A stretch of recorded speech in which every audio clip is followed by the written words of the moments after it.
again. This is now Furnal Equinox 2024. We're back again, better than ever. Now shave, look at that. Early shave in the morning means less fur. I, for one, again, welcome our internet overlord. YouTube, TikTok that will be banned soon, and all other sort of social media. Hi! So nice to see you again. Hey, thank you. Anyway, we should probably get started. Okay. Oh, there's still people trickling in. Hello, come on in. On VR chat, there's a furry museum with a lot Yeah, Changa. That's no, sorry. No. No, that's someone else. Changa made a VR. the furry museum where Cy Sable is featured there. Oh, they must have. Yeah. Oh, well, I'll mention that. But, so I don't do VR, but someone else showed me around a VR and showed me shots of the furry museum, and they had. I don't know. I have my own biases, of course. But they actually had, like, on a little table, they had, like, little sort of printout map of furry muck. Yeah, exactly. And it's not in very high resolution. I know exactly what that is. I don't know if anyone else would. I haven't been there for a long time, but is it still there? Oh, it's still going. I have a character. It's not erased. Yeah. Taps honestly has more activity, but I'm not a Taps person, so yeah. It's about I don't know, about 100 people active on there. The funny thing is, when I signed into Furry Muck, there's 7 people on my watch for I added over 20 years ago. Including Kraz. Anyway, let's get this thing started. Yeah, Kratz mentioned that. So, hello everyone, welcome to History of Furry Fandom. The handle I go by is Dronon. You are about to find out why. I've been doing this panel on and off for a very long time. I have still been a lazy ass who has not gotten around to doing any kind of slideshow, which would be good because that would force me into an organized presentation style. So I will apologize in advance. My notes are very much a mess. I'm going to be skipping around from topic to topic like crazy. I'll be glancing back here and saying, okay, what was I supposed to mention now? I mean, it's roughly in chronological order, so just forgive that. If any of you have something to go to, please don't feel obligated. You have to stay for the whole thing. I'm interested in feedback. If I make a small error, do let me know. If I'm mentioning something and you're like, oh, but there was also this and this and this. No, if you do that, we'll be here forever. But I guess I should start with how I got into the fandom. I figured out I liked, I was born in Toronto, actually.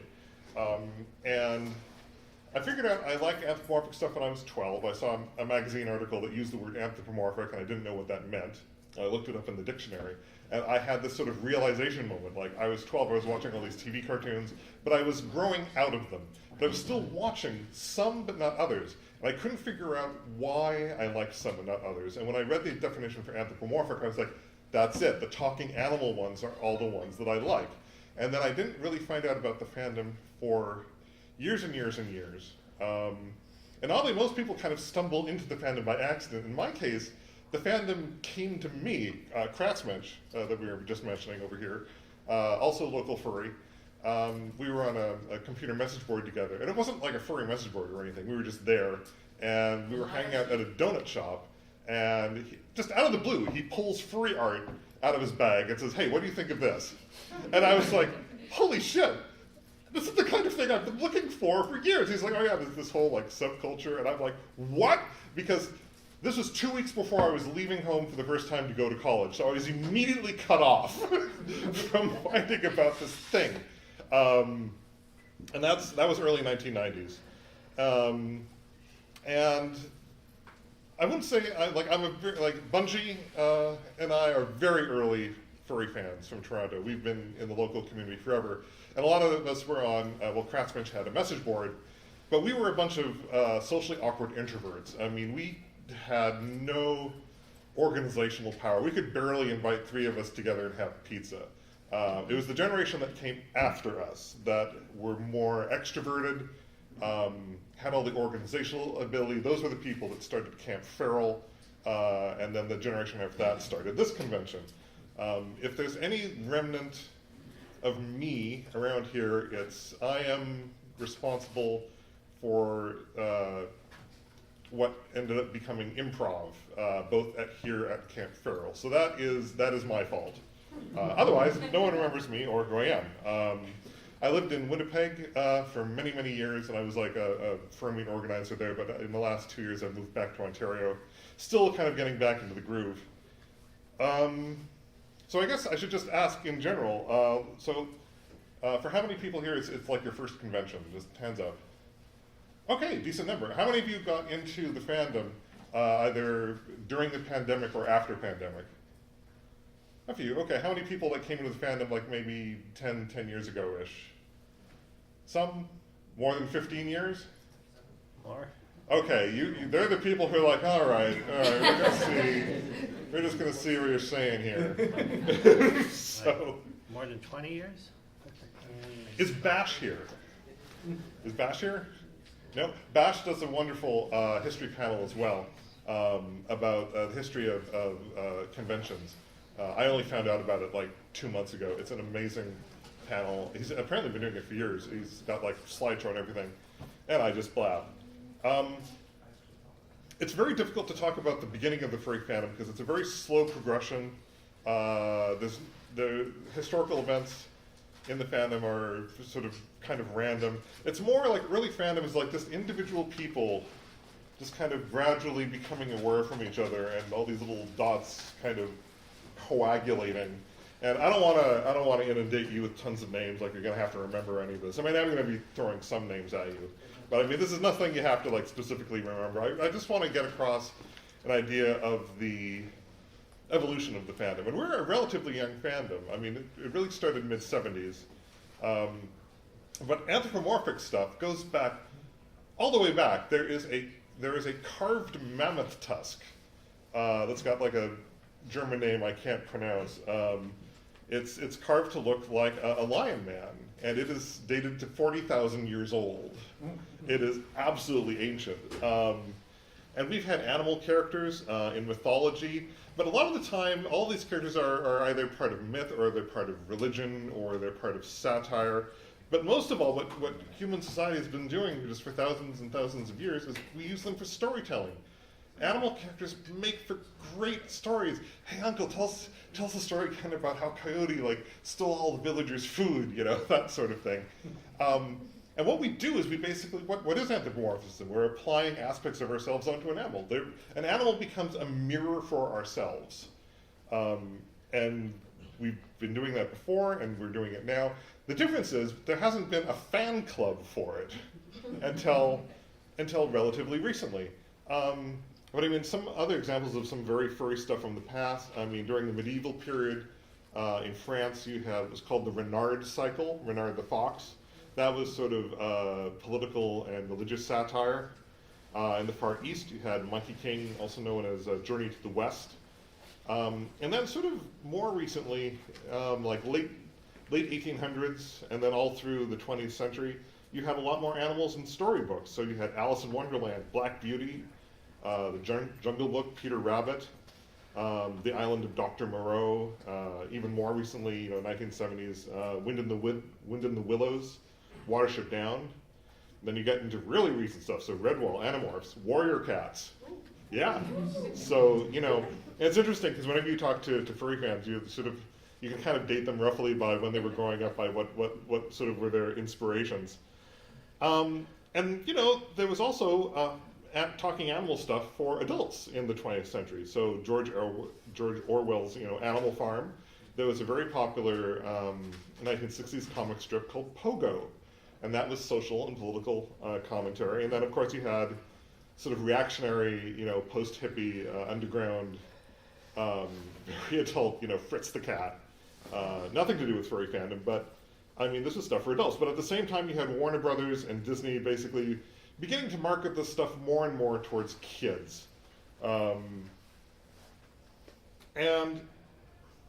I guess the early parts of furry fandom that began to come together, there's sort of two clusters. And I don't know how the two clusters found each other. That's a gap in my knowledge. But the first cluster was a group of cartoonists who liked just doing comics. Some of them had come out of the underground comic scene. Underground comics was sort of, hey, let's have characters, taking drugs and having sex and throwing up and just being anti-authoritarian. And, that's, if you're like, yeah, fuck the normies, pardon the language, it can be very empowering, and then after a while, it just kind of, you sort of, well, do you have anything else to say? But anyway, there's a group of cartoonists, initially based out of Minneapolis, named Ken Fletcher and Reed Waller. And they started what's called an APA, A-P-A. And I have to explain a little bit of what this is, because this was a thing that carried on into Furry Fandom. So first there is, you know what a magazine is, right? So it's usually corporate produced, whatever. But what if you're not a corporate person? What if you just want to make a magazine? So you can like photocopy pages, staple them together. And that is called, on whatever you happen to enjoy, and that is called a fanzine. Or sometimes people just call it a zine. And it's usually a money-losing operation, But, if it's for something you love and you share, it's hard to kind of find, pre-internet, it was sort of hard to find out where they were. There was a magazine called Fact Sheet 5 that listed, like, all the zines they knew about so you could order them. But there's a subset of zine called an APA, and APA stands for Amateur Press Association. And how it works is, first of all, you have a limited membership. I mean, it can change over time, but let's say you have a membership of 10. And the people organizing it say, okay, we're going to insist that all 10 members, every 3 months, we require you to contribute. You have to if you're a member, you have to contribute. And you can say, okay, every 3 months, you need to contribute 1 page. So all 10 people, they think about, what do I want to contribute this month? They make a page, they make 10 copies of it, mail it in to the main organizers, and then the main organizers and friends take all these extra copies and they just staple them together into 10 copies, and then mail them back out to the 10 members. Usually the APA might also have a membership fee just to cover postage and stuff like that. And that's how an APA works, but it's very small, it's a very closed system. You don't even know APAs exist unless you happen to be hanging out at one of the 10 members' houses or apartments, and they've just got it lying on the coffee table, and you're like, hey, what's this? And anyway, so this group of people in Minneapolis said, hey, let's start an APA, and we're going to make it funny animal themed. And they did, because they were sick of superheroes and all this stuff. So they made an app, and it was called Vootie, V-O-O-T-I-E. And it was just random funny animal stuff. They only had one sort of rule: it was no ducks. I don't know why. Maybe they were just tired of. Why? I don't know why, but that was the one sort of weird rule. And that ran for a while. And so that was sort of one focus of early Furry Fandom. Meanwhile, over in California, there were a bunch of science fiction fans who were also interested in other things because they were nerds. And a small group of them started North America's first anime fan club. And I forget how many founding members there were. There were maybe a half dozen. Among them was a fellow named Fred Patton, who passed away a couple years back, Rod O'Reilly, and a fellow named Mark Merlino. Mark Merlino is one of the founders of Furry Fandom, and he passed away less than a month ago. Very sad affair. And yeah, so he had multiple interests. He also knew how to run like projectors, like film projectors. So he could go around to science fiction conventions and operate that equipment for people. But he also liked early anime. Most people didn't have video cassette recorders at their home yet. He did. I mean, this is something you mostly found in television stations. But he did, and they managed to get copies of anime from Japan, or actually Hawaii, and then make copies and then send them to other sort of chapters of this anime club. It was called the CFO, the Cartoon Fantasy Organization. And a lot of people don't realize that Furry Fandom and anime fandom share founding members in North America. Vastly different directions at vastly different speeds.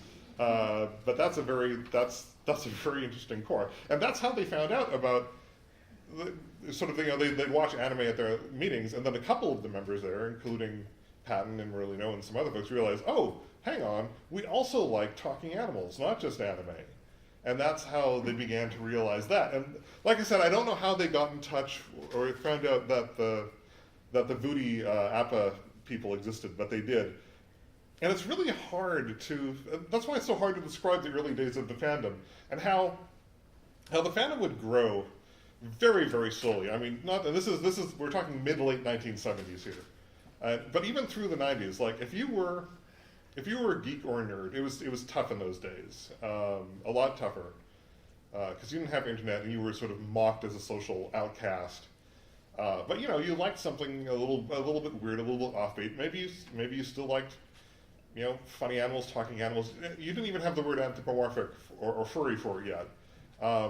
And you thought you were alone, but you were a nerd, you're a geek. So if you were lucky enough to live in a large city and had a means of transportation, you could go around to where other nerds would hang out. So you would go to the comic book store, maybe you would go to a local science fiction convention or some kind of tabletop gaming group. And because you were interested in those things too, but you had this other sort of latent furry just in the back of your head, you just didn't know what to do with it. And you would go to these events just hoping, like, just randomly that you might encounter something with, like, a neat animal character in it. And then you might be getting into a conversation with someone. It's like, oh, yeah, you know, I grew up and, like, I really like Disney's Robin Hood. It's like, oh, wow, me too. And then suddenly, bam! And it's like, connection. And that is how the social network of furry just gradually grew. But it was a very, very slow process. And what you'd hear in almost every single furry fan coming into the fandom all the way into like the mid-1990s was like, oh my God, I'm not the only one. We just heard this over and over again. And it could just happen randomly. So, you know, Patton and Merlino were going around to science fiction conventions because they liked one. They were somewhere like, I think in the Northeast US, and they went to a science fiction convention. Here was this painting in the art show of this like Catwoman in like space military uniform. Like, whoa, what is this? And they tracked down the guy who did it there, and it was this artist named Steve Galacci. And Steve Galacci was like, oh yeah, no, I love these kinds of characters. You know, actually I've had this whole like story in my head for like ages. I want to do something. Like, yeah, you totally should. Hey, let's keep on getting together.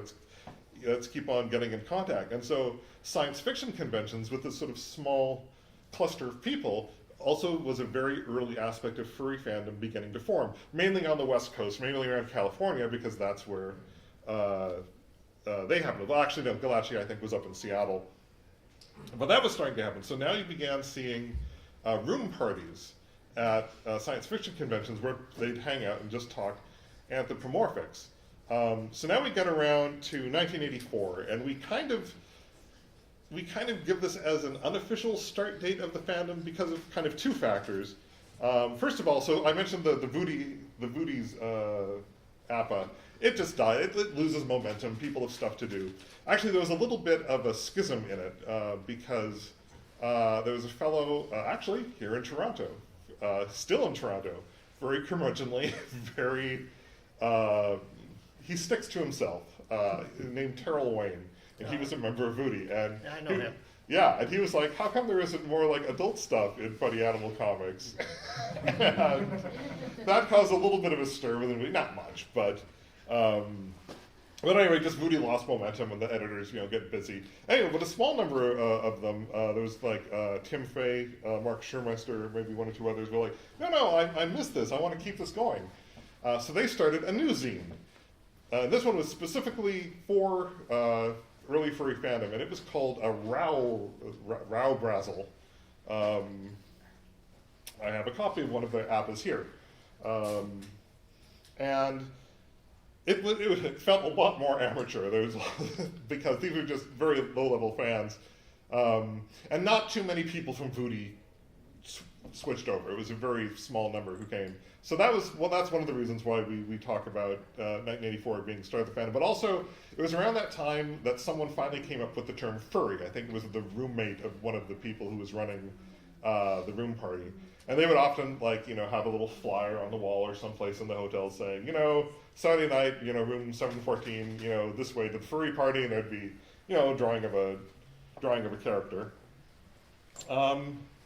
And another thing that really helped the early growth of the fandom in sort of the mid to late 80s, this is we're talking about 1984 through about 1987, was Teenage Mutant Ninja Turtles.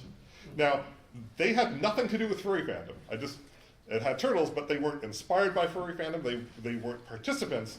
But Eastman and Laird were really good at marketing, and they got lucky. They hit it big. Suddenly, you had this TV cartoon. They were talking a film. There was merch like high school, lunch boxes, and everyone was like, "This is kind of a weird idea. Where did this come from?" And people would say, "Oh yeah, it was this original. It was originally like this black and white indie comic, and like if you have those issues, those are now really valuable." And people were like, "Valuable comics, you say?" Maybe I'll go down to the comic book store and I'll look around and maybe buy some black and white indie comics and just hold on to them. Maybe sell them off a couple years later. If they become popular. So suddenly, comic book stores were seeing this huge inrush of people looking for the next big thing. And supply rose to demand, and this period is called the black and white explosion. You could also call it a glut, because a lot of people realized, ooh, now's my chance to do comics, because now there was a much wider number of people buying comics. It's also important to say that up to this point it had been a lot of superhero, Marvel, DC, just superhero, aimed at 8 to 14-year-olds. That was their market. But a lot of the comic book fans were getting older, and they wanted stories that reflected, that actually had more mature stories, that were something that could appeal to them at their age range. And like the old underground comics, drugs, sex, it's like that had gotten really old. They wanted something more focused. And there was a growing number of what was called alternative comics that had been coming into existence. So ElfQuest is probably one of the most well-known was. Cerebus the Aardvark, before the author descended into misogynistic assholery, but in the early days it was very good. And this was also, and actually and people, because the comic book worlds had expanded, even the superhero comics got to experiment with the superhero genre itself. This is when you had the Dark Knight, the Batman take. And this is when you had Watchmen come in. And also it was an opportunity finally for furry artists to do furry comics. The problem was getting yourself noticed in this huge array of comics. I mean, if you're a guy running a comic book shop, it's like, how in the world do you choose, what's gonna sell? A lot of people are going, hey, it's issue number 1 of something. It's black and white because it's all I could afford, but hey, it could be valuable sometime. So there was a lot of furry comics that came out. One of the, remember I mentioned Terrell Wayne and said, hey, how come we don't have more, adult stuff? That had shown up in Voodie. Ken Fletcher, like I said, one of the people that actually started Voodie, he did a story called Omaha the Cat Dancer. And it started off as very adult, and actually then it transitioned just into a very mature soap opera. He wrote it with his partner. It was interesting because a bunch of sort of adult comics got, the police raided a comic book store in Chicago. Because they're like, what are you doing? What are you exposing kids to? Moral guardians. And Omaha the Cat Dancer was one of the comics seized. And a group of people in the comic book fans started something called the Comic Book Legal Defense Fund to basically stand up for comics rights because they couldn't necessarily afford lawyers and stuff. And that group is still going. So we have a ton of comics coming out.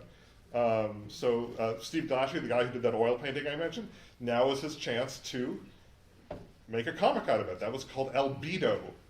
And that was an extremely influential early furry comic. He also co-wrote another one called Fusion. That was sort of a mixed human and anthro space. I don't know. It was sort of comedic. It was an adventure. It was an adventure comic, I suppose. Xanadu, which was sort of this fantasy universe one, all animal characters. Stins by Donna Barr, which was a bunch of centaurs living in a human world in sort of this obscure valley in Germany. There was an anthology comic. An anthology is when you collect together different short stories called Critters. That was published by Fantagraphics, very mainstream comics publisher. And you also had Usagi Yojimbo, the samurai rabbit. He first showed up. Oh, I would say, like, after a couple of years, like 1987, the black and white explosion, none of these comics were getting available, and then everything just, the market collapsed. Very rare case, Usagi Yojimbo showed up as a side story in the back of, I think, Albedo issue 2. And that issue, that is one of the very rare issues that did become extremely valuable. But it's been reprinted several times, so you have to, let's see, so what else we got here? Also, in the sort of mid-'80s, I mean, the Saturday morning cartoons really took off. A lot of them were just marketing toys. But we grew up with that, and Disney resuscitated its TV animation division. So we got things like Thundercats, and then we were seeing DuckTales, Gummy Bears, Chip 'n Dale's Rescue Rangers. The other thing that was happening during the 80s is technology was gradually computing. A lot of people were finally getting personal computers. They were slow, and they were what was called BBSs, Bulletin Board Systems. And that's essentially just a message board on a computer. Someone's got it on their computer at home, and you have to attach a device called a modem to your computer, and that would, phone that computer. Only one person could be logged in at a time. And if you've ever heard like old screeching noises, like that's what we all got used to. The devil's answering machine. Yeah, and like literally, like when it was like baud, B-A-U-D was like the transmission speed. It started at 300 baud. Like you would literally just watch the text flow down the screen. But then over the 80s, over the 90s, it just got faster and faster. Like we were watching technology improve in real time. And yeah, we had early furry message boards. Mark Millino in California, he started one of the very early furry message boards. Also in California, I think there was one. It was a networked one called a Beastie Board, and it was a really nice atmosphere because this was sort of a secret place. BBSs were a secret place for nerds and geeks. It was not a user-friendly experience. But this was sort of our little, even though it was difficult being a nerd, places like BBSs were sort of our little secret home. I mean, it wasn't free of jackasses and trolls. That certainly exists wherever you go. But it felt very special, and it felt secretive. And it was new. Like, most of the people in your life were like your family, people on your street, in your neighborhood, and school, and that was it. Now you can, like, meet people online, and this was new. And occasionally someone, hey, let's have a BBS meet, and like, you'd meet, and it just felt weird. And it's like, oh, so you're, alias name? It was just, it's really hard to describe. It felt kind of underground and secretive. And we were just building the fandom from scratch. And once we had enough furries on BBSs and at these science fiction parties, we wanted more. We had to create, because there's only so much anthropomorphic stuff in pop culture, and most of it is aimed at kids. So we have to generate our own merchandise, our own material. I mean, Furry Fandom is not unique in this respect at all. But there was sort of this explosion in the late 80s of zines and appas and all sorts of things. Some of them very short-lived. And it was a very art-based community. I mean, there were furry writers, but it was mainly art-based. I'm also going to sort of just mention the evolution of the persona concept in the fandom. Also happened kind of gradually. So at that time, most people knew each other by their real names. That was something distinctive. You didn't have a persona. If you were an artist who drew, you would maybe have a version of yourself that was like a caricature of yourself. But it was still just kind of you. It was just sort of a character you're drawing. Maybe if you played tabletop RPGs, maybe you'd have, oh, this is a character that I created for this tabletop RPG. Or if you were, again, an artist, maybe you had a character that wasn't you, but was a signature character. Someone that, just a character in stories you were writing that you used all the time, that people ended up associating with you. So, an artist named Roz Gibson had a character named Jack Salem. An artist named Terry Smith had a character named Chester. Zigzag, it was another one that came later. and that was really as close as we got to fursonas in the fandom. Really, they weren't fursonas yet, but that was sort of the earliest thing that you could sort of make a slight parallel to. And this is, again, like I warned, I was going to be checking my disorganized was because like, okay, did I mention that? Yes. Did I mention, where am I? Yeah, but like I said, there was an explosion of zines and appas. So like Huzzah, Gallery, Centaur's Gatherum. There were some adult ones, for version Bestiary. Dungeons and Dragons, the role-playing game, was taking off. And actually, there were other role-playing games that actually had furry characters in them, like this one called Other Suns. There's one called Traveler. And furry is now growing enough that we're looking for a home, like at a science fiction convention. And so Merlino and gang, they were hanging out a lot at a convention in California called Baycon, and they thought, maybe this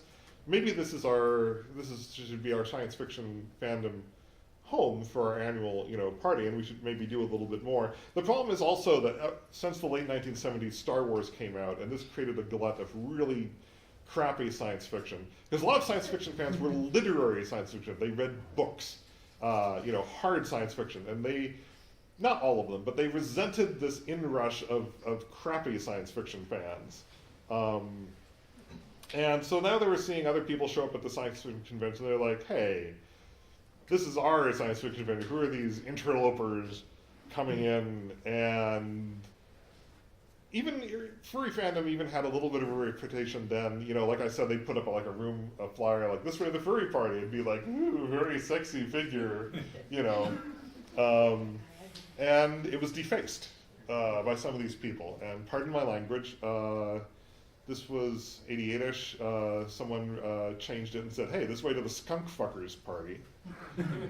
Steve Galaschi, the Albedo Comics guy, had a table in Vila's room. He just left his table for a little. Someone left a nasty note. Someone wrote a not very kind guitar song, and they played it privately to friends, the furry. But, word gets around. And so BigCon was probably not going to be home for furry stuff. So Merlino and friends were like, well, actually we've gotten big enough. Maybe we've been attending these conventions for years. We've helped with events and volunteered. Why don't we start our own convention finally? And, and that's risky because you have to, if it doesn't work out, you're on the line for a lot of money, if you don't sell all the hotel rooms and there's insurance cost. But they figured, okay, let's try it. So they did a trial year. So that was called, as they called it, Conference. And because it was the trial year, they called it Conference Zero. That was 1989 in California. And it worked. They had 90 people who registered. Only 65 of them could actually show up that weekend. But it showed, yeah, this is a thing. We can make this work. And that's how we got our first furry convention. It's hard to get convention area space, so it was in a suburb of Los Angeles in mid-January. There's a Disney wannabe called Knott's Berry Farm. It was kind of near there. It's near John Wayne International Airport. There wasn't much around there to eat. But that's how our first conference happened. They also started what they called SIGs, special interest groups. So if you ever see like a panel like here, hey, it's the feline meet and greet, dragon meet and greet. They started that pattern at the earliest conventions. Now we're getting into the start of the 1990s, and I mentioned there were like all of these like furry zines and stuff like that. So there was a guy named Ed Zollner, and he started what he called mailbox books. It was a mail order service, because how do you find these things? Before, people were very open about this, because I mentioned there were all these comics that were coming in. There was a letter. You could send in letters, to the writers and to the editors, and you could just, and people would like give, say, oh, I loved your comic. I also loved this other comic over here with this title. So they were basically deliberately name dropping to other furry fans how they could find stuff, and they would leave their name and their address. Like you could just write to this complete stranger. It was very, very trustful. I like saying, I'm sorry, you mentioned this other thing. You don't know me, but I saw your letter in the back of issue whatever. It's like, sorry, you were talking. What is that? I'm interested. So anyway, Ed Zollner, Mailbox Books, started buying up like other furry zines and stuff, and like selling them off. And he would send you You could even get like a little catalog in the mail for like all of the furry zines and like little art portfolios. That was available. We started seeing more zines. Yarf, I didn't bring my copies of that. And this is, so early 90s, this is when Raubrazzle, the APA from 1984, hit its peak. There was like 50 members. There was like over 30 people on a waiting list, you know. Raubrazzle had gotten to over 500 pages. It was like over an inch thick. This is a Raubrazzle from 1989, January 1989. It's this thick. They couldn't even staple all together. It's in bits. Actually, I remember one case where there were so many people on the waiting list for one APA, they went off and they formed their own APA. It's one thing that's really hard to get across is the pace of the fandom was so different. Furry fandom was not something you could sort of indulge in every day. It was very slow. If you were on a furry message board, if you could find one, you'd maybe check messages every couple days. Zines would show up, every couple months. And like I said, APA, you had to be a member to even contribute. So like imagine, take like a furry website, like Fur Affinity. Now imagine there's only 100 members. Now imagine you can only be a member if you were a contributor. Now imagine that instead of looking at online, you got this big chunk of paper in the mail every 4 months. Okay? That's what kind of early furry fandom would have been like. If you were lucky enough to get in on things. Most things were very small. Like they would be like, not even, it would be like half that size.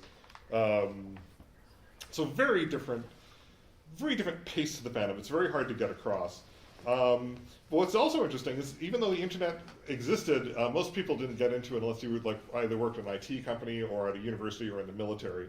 But it was there. It was starting to exist. But some people were now linking the BBSs together through a system called FidoNet, and they would actually exchange messages in the middle of the night when the long distance rates were low.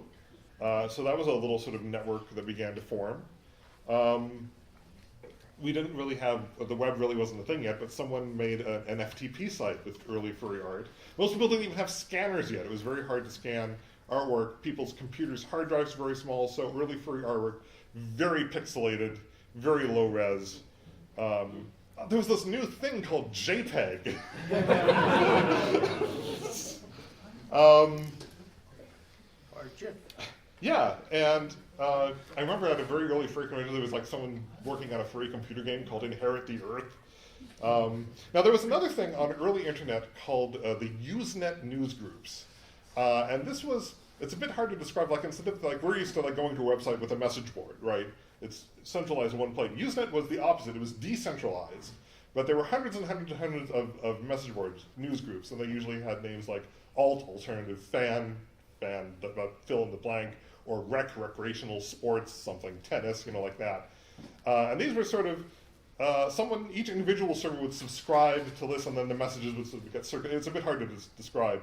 And someone from Toronto started a Usenet group who were for fans of the Albedo comic book. So, and then after a little while, they realized, oh, hang on, we also like furry stuff. How about we rename the group? And that became Alt Fan Furry, sometimes called AFF for short.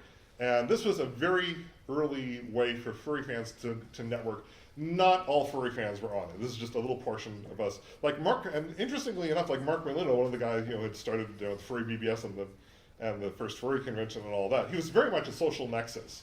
I think if he had not been around, I think furry fandom would have still happened. The evolution would have been delayed, and I don't know, it just would have been different somehow. I don't know how. So Alt Fan Furry was also a very early way for us to network. Also, there was also another group called Alt Horror Werewolves. And a couple of people are now starting mailing lists, so you could subscribe to email and get sort of messages. So someone started one for Transformation. And you were now beginning to see sort of little clumps of sub-interests happening. So military furries, macro, micro, that sort of thing. It was slow, Transformation, of course. One of them, IRC, was now becoming a thing, IRC chat. And there was also something called MUDs, multi-user dungeons or dimensions. Okay, take Second Life or like VR chat, okay? Now imagine that it's entirely text-based. And that's what a MUD is like.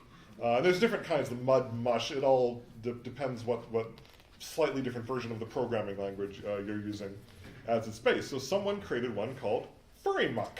A muck, again, it's not a swamp. That's just... Multi-user creation kit, I believe. Sorry? Multi-user creation kit, I believe. That's what... yeah, but it's like a backronym, you know? And that's sort of when I first got into Furry Fandom. And Furry Muck was created a lot of the early fandom jargon.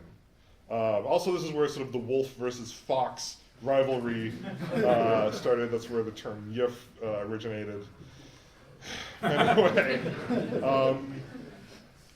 and so when people on Furry Muck wanted to finally meet each other, it was at the one furry convention we had, and you could feel that it was a new generation coming in. The sort of people who'd been at conference at the beginning. It's like, who are these like muck people coming? Like you could feel it's like, is this our fandom? I mean, this constantly happens. The fandom changes, new generation every 5, 6, 7 years. And this is the interesting thing, because like I said, it was still feeling kind of underground. Meeting people online was new and kind of, ooh. But how do we know each other? It's all text-based. But we know what each other's Furry Muck characters look like. Some Furry Muck characters were like, just plain old description. Others just like, before you stand in awe of this mighty creature before you. And you're like, don't tell me how to feel. Just give me your goddamn description. Anyway, so people were like, well, this is my Furry Muck character. We kind of know what each other use. Like, how about I got someone to do a drawing of it. I'll just wear it. And most of you have furry con badges. That's how that started. It was a way of saying, oh, this is who I am on Furry Muck. And this is now one step closer to the concept of persona. We didn't have persona yet. It was like, this is my Furry Muck character. So that was sort of the next step in that evolution. And this is also a very sharp transition. Now we stop knowing each other by our real names, and we start knowing each other more by our handles in the early 1990s. But again, furry still had its reputation. Wired magazine wanted to do an article about people getting jiggy with each other online, and I forget the name of it was like Johnny Manhattan meets the Furry Muckers or something like that. It was like right in the headline, so you'd think the entire article was going to be about Furry Muck, and some of the things that go on there, but no, it ended up being about mostly a completely other computer system. There was maybe like 3 short paragraphs about Furry Muck, and that was it. But suddenly we had all these like weirdo creeps coming on to Furry Muck. We were like, okay. And we don't really have any kind of definition of fandom. And like I said, we had like military plush, little sort of offshoots and groups happening. We had our first fandom death. It was an artist named Deal Whitley. He had a medical issue. And also the partner of the fellow who started Omaha the Cat Dancer also had some very bad medical issues. And they decided to start doing a little bit of fundraising at the convention. And that is how we began doing charity fundraising through these events. Early conference, pretty open, pretty relaxed. They did have one sort of adult show at night. That was the only part of the convention they really carded people for. I mean, aside from asking for ID when you arrived. And every single main stage act had to work around this stupid stripping pole right in the middle of the stage.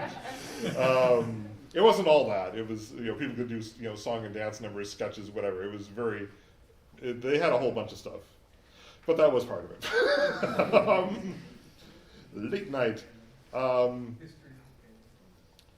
But we still only had sort of one convention. It was all the way in California, and everyone would be, like if you went to do a dealer's room in the early 1990s, what you would have seen most people with black sketchbooks scribbling away frantically to try and recoup their costs from going all the way to California.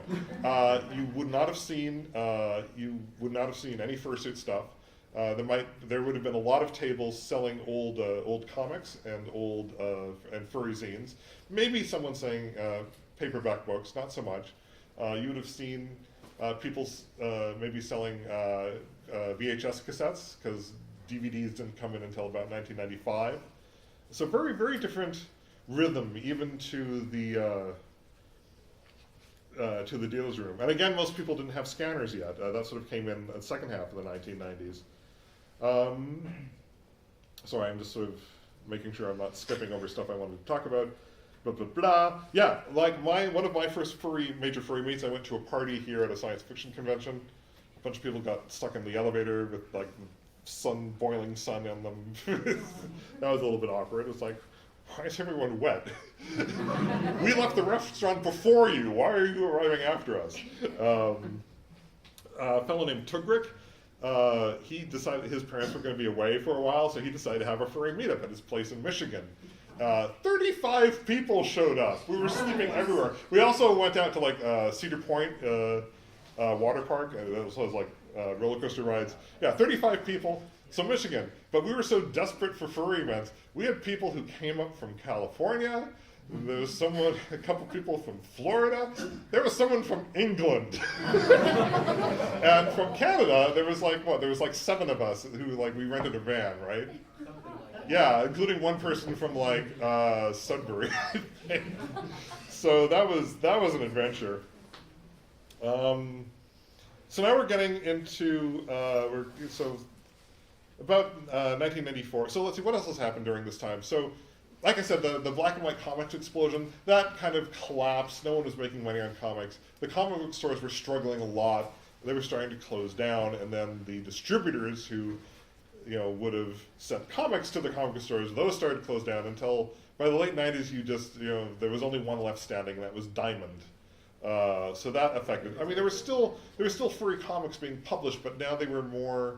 It was difficult to make money off of them. There was things like Furlough, which is like a military anthology, Genus, Gold Digger, and there were a couple of what I would say were neat little short-lived vanity projects. Late 90s, we also got Associated Student Bodies. And adult material in the fandom was pretty low key. There was a lot of big busty characters. It's like and that was sort of everywhere. I know, because I tried to find stuff that didn't, and it was impossible. But actually, like full out adult stuff, actually a little bit tricky to find. But again, very few fursuits at the time. There wasn't really a fursuit parade. We'd have a thing called the masquerade, not necessarily sketches like we have here, but it was like, on stage, this is my fursuit. And a lot of people sort of experimenting with different ways to create them. So, but people were kind of tired of going to California. So now we're talking like 1994, and there was a science fiction convention out near Philadelphia called PhilCon. And this is like a long-running science fiction convention. I mean, this is a convention gone back to like the 50s and the 60s. And one of the big things for the furries in that area was someone would host a room party there. And the convention was, they liked the room party. They liked all their room parties, and they had sort of a communal supply. Oh, do you need napkins? Do you need, forks, cups? So they were welcome to use, a little bit of that. But the dealer's room was growing and was getting very, very crowded. And now there was like furry dealers, there were anime dealers, and the dealer's room had to shrink one year, and they had to come to a very difficult decision. It's like, well, we can't fit everyone in here this year, and there's no way you can possibly make everyone happy. It's impossible. I mean, you can either play favorites, you can either do whoever gets their table bid in first, or you can do a lottery. And I think they decided to do the play favorites route because they were a science fiction convention, and so they wanted to focus mainly on that. It's important to know. So furries lost out, animes lost out, but also a lot of science fiction dealers lost out because there just wasn't room. So before, when there were like 8 furry dealers tables, now there were 2. And the furries decided to quite unusually, to sublet the table. So, this is like a dealer-sized table, right? So imagine this being subletted into 4. So imagine like 4 furry artists all just kind of crammed in there, so trying to do that. So that was that, and it was very awkward. And so the wife of one of the artists, named Trish and I, decided, well, why don't we start our own convention out here? We've got enough people. So she booked part of the hotel across the street and decided to host it simultaneously. And that kind of pissed off people because a lot of furry fans were also science fiction fans. They were there for PhilCon, and now they have to divide their time going back and forth between the street. Anyway, so that was a bit awkward. But it showed there was the interest, there was the momentum, and the convention changed its name a couple times. It moved, then they moved 1 year, and then that hotel suddenly canceled, and they had to find another emergency location. It eventually settled up in Ohio, and that was called Conference East. Yep, been there. Yeah, I went to Conference East too. And this is also mid to late 1990s. The internet wave really takes off. And we had this huge flood of sort of computer geeks come to the fandom, a lot of IT people. There were so many IT people in Furry Fandom that in the con book at conference one year, a computer company deliberately advertised saying, hello, we're looking for developers and everything. And now we had the web. The web was around. Kind of clunky. Most search engines really sucked. You'd use one and then they'd sell out to the highest bidder, and then it would all just become advertising. So you say, okay, I'm on Lycos. Okay, no, now I'm switching to Hotbot. Now I'm switching to Alta Vista, And when Google came around 97, 98, their early algorithms just blew everyone out of the water, just left them behind in the dust. And that's how Google became such the powerhouse it is today. Now in the last year, their algorithms are starting to suck again, and it's just giving me horrible flashbacks to the mid-90s. It's like, no, I don't want to go back to that all over again. Seriously, in the old search engine, you'd go through 30 pages of hits, just to hopefully. If it was something mainstream, it was easy, but if it was something obscure, just good luck. You had to learn to use a lot of Boolean operators. BBSs were slowly petering out, the computer bulletin boards, as the internet was rising up. But there weren't really online message forums yet, so computer mailing lists, email lists, were still a very common way of tracking people down. Toronto had its own BBS called Trapline, run by Ken Rosser / Kratzmensch. That's where me and several people sort of hung out. But like I said, some people were here before. We were a bunch of introverts on a computer system. We didn't have any organizational power. It was the people who came after us that started Camp Feral, and then the people who came after them that started this convention. So no one really remembers that. We didn't really do much. I helped start improv around here. That's sort of my legacy. Woo! Woo! Let's see. Furry comics were still going. We had publishers like Antarctic Press, Radio Comics, Moo Press. There was also, this huge, the dot-com bubble, was huge in California, and people had money to spend. And conventions at that time would have had what's called an art show. We'll be talking about the evolution of the art show, but essentially the art show would be like its own room, and then people, dealers sell stuff at their tables, right? But this was like a formal room for mounted art, on pegboards, more complex pieces, more expensive pieces, and you could bid on them, and if no one else bid on them, they were yours, or they would go to an auction that would be held on Saturday, and that was the art show. And at the time, because there were very few furry conventions, and the customers in California had money to spend, there was no shame. Artists would put stuff in the art show, and you could tell they were aiming at very specific buyers. You could go through the art show and go, okay, that's an otter, so Kelly is going to be bidding on that. That's got a zebra, so that's Lindsay. That's got a deer, so Arlon is going to be bidding on that. It was very, very obvious who they were aiming their artwork at. It was kind of funny. But the art show bids were getting higher and higher.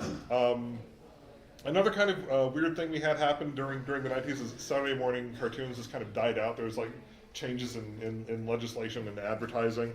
But now you start having TV channels just dedicated to cartoons, specialized TV stations.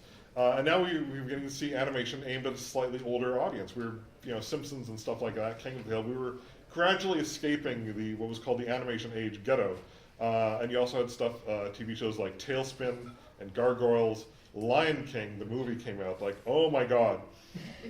And there was something you would see in early furry fandom. You would get occasional waves of fans of stuff coming in who were just obsessed with some particular franchise. And suddenly furry fans would be inundated with stuff that you just couldn't get away from.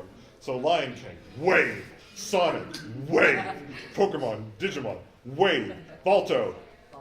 Oh, okay, just a little.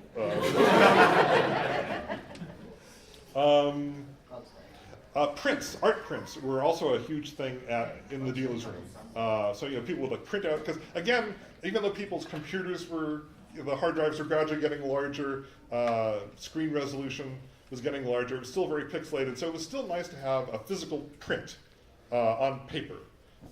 So this was a huge thing at furry conventions. Like, you know how you're browsing a dealer's table and they've got prints in like a binder and those like plastic page protectors, and you're just like flipping through them?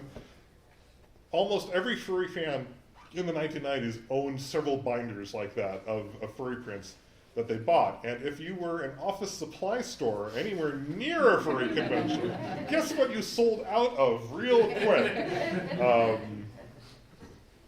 Other groups that were getting organized, a fellow named Robert King, he started the Fursuit mailing list so people could discuss making or performing in fursuit. We also had, as the internet was beginning to take off, copyright paranoia really took off. And again, there was a fellow in Toronto, not Canadian, he was from New York State, but he and another local BBS person decided to take people's furry art without their permission to turn them into an advertisement for the bulletin board system. And when the furry artists found out about this, they were livid, because the internet was new and we hadn't worked out our relationship to it yet. And so for a while, and so some of these early artists, I mean, everyone in the fandom knew them, but they became very jaded and they released very little of their art online. Or you'd see a lot of furry art online, sort of mid-late 90s, with this big watermark and disclaimer on it, it's like, do not redistribute. So if you see that, that's why that was there. Let's see, what else is here? So now we're moving into the second half of the 1990s. So now around this time, Conference has about 700 people. Conference East has about 450 people. Scanners are now a lot more affordable, and now we're beginning to see the beginning of personal websites. It was hard to set up your own website, so that's why a lot of people went to like GeoCities, or someone set up FurNation. That was a very early hosting site for furry arts. Hang on, I'm just going to rehydrate because I'm like.